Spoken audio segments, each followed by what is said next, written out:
सभी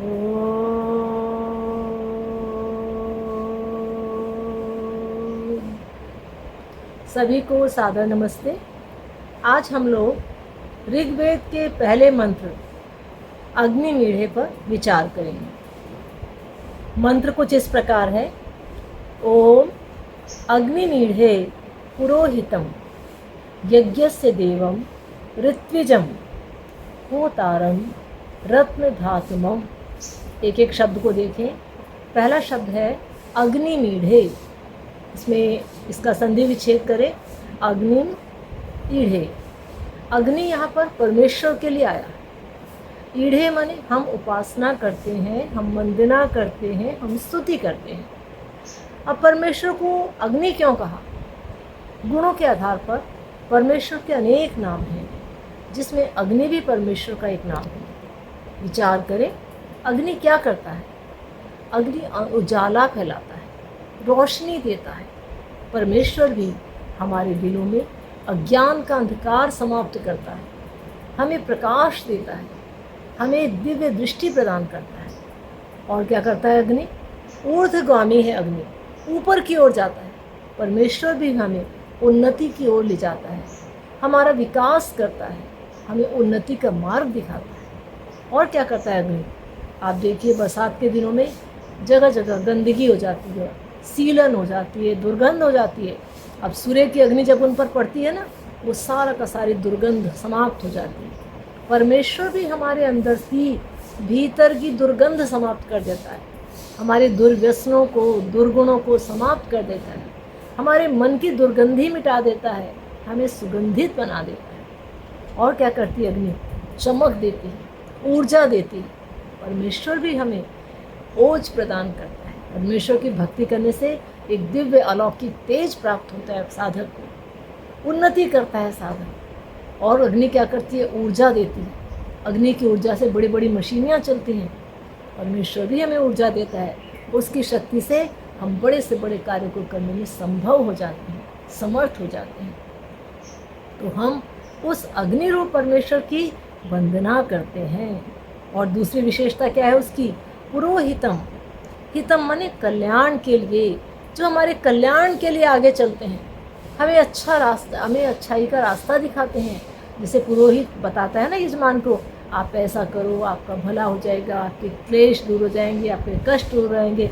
ऐसे भगवान भी हमें नित्य नई प्रेरणा देता है, हमारी उन्नति के लिए, हमारे अंतर में प्रेरणा देता है। वो एक पुरोहित का कार्य भी करता है, इसलिए पुरोहित के रूप में भी हम उसकी वंदना करें। और क्या करता है भगवान? यज्ञस्य देवम। इस संसार रूपी यज्ञ का देवता है परमेश्वर। ये सारा संसार मानो परमेश्वर का यज्ञ ही तो चल रहा है। यज्ञ क्या है?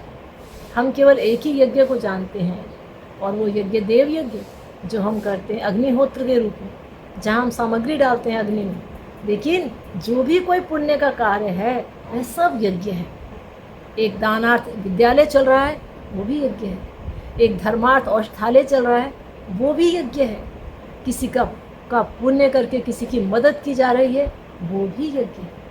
और परमेश्वर तो एक बड़ा यज्ञ कर रहा है, हम सारे संसार के कल्याण के लिए निरंतर सुख बरसा रहा है, सुखों की वर्षा कर रहा है, सब कुछ हमें प्रदान कर रहा है। तो उस रूप में भी, यज्ञ के देवता के रूप में भी हम परमेश्वर की स्तुति करें, वंदना करें।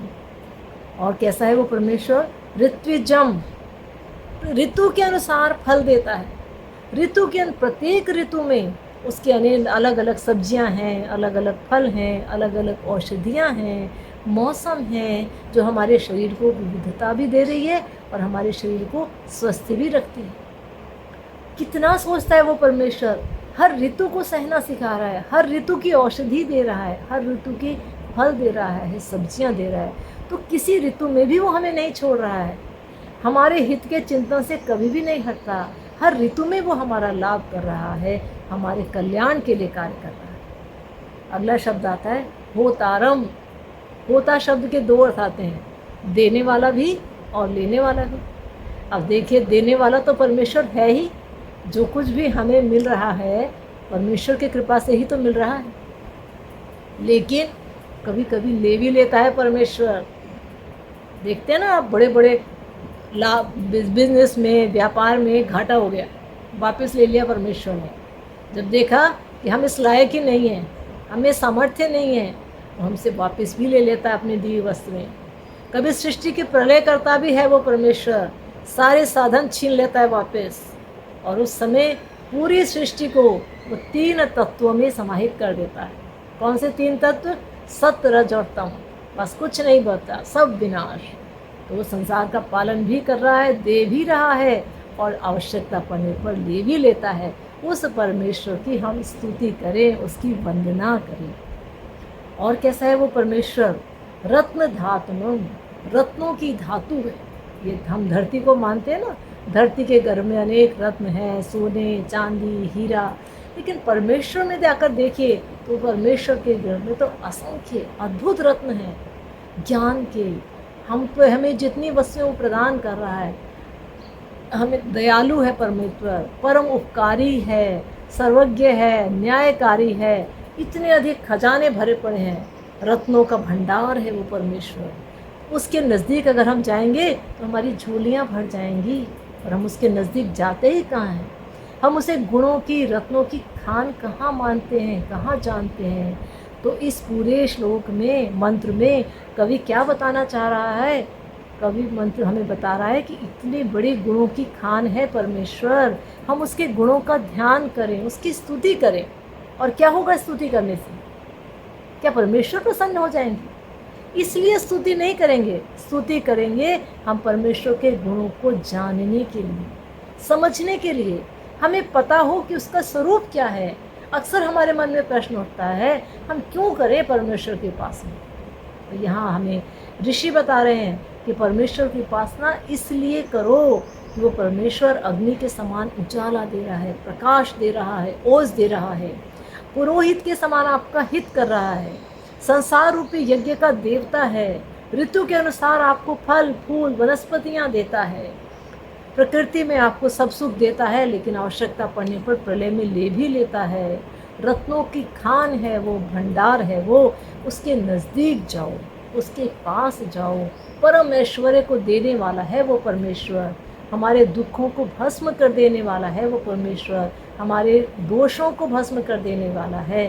तो उसकी शरण में जाओ, उसका ध्यान करो और उससे प्राप्त करो। वो देने को तैयार बैठा है, लेकिन हमारे पास समय ही नहीं है, हम उसे जानते ही नहीं हैं। तो हम उसे जानें और फिर हम उसकी उपासना करें, जिससे जीवन में हमें हर वस्तु की, हर उस कामना की पूर्ति हो जाए जो हमें चाहिए। इसलिए परमेश्वर का ध्यान करें, उसके गुणों को जानें। इति ओम शांति।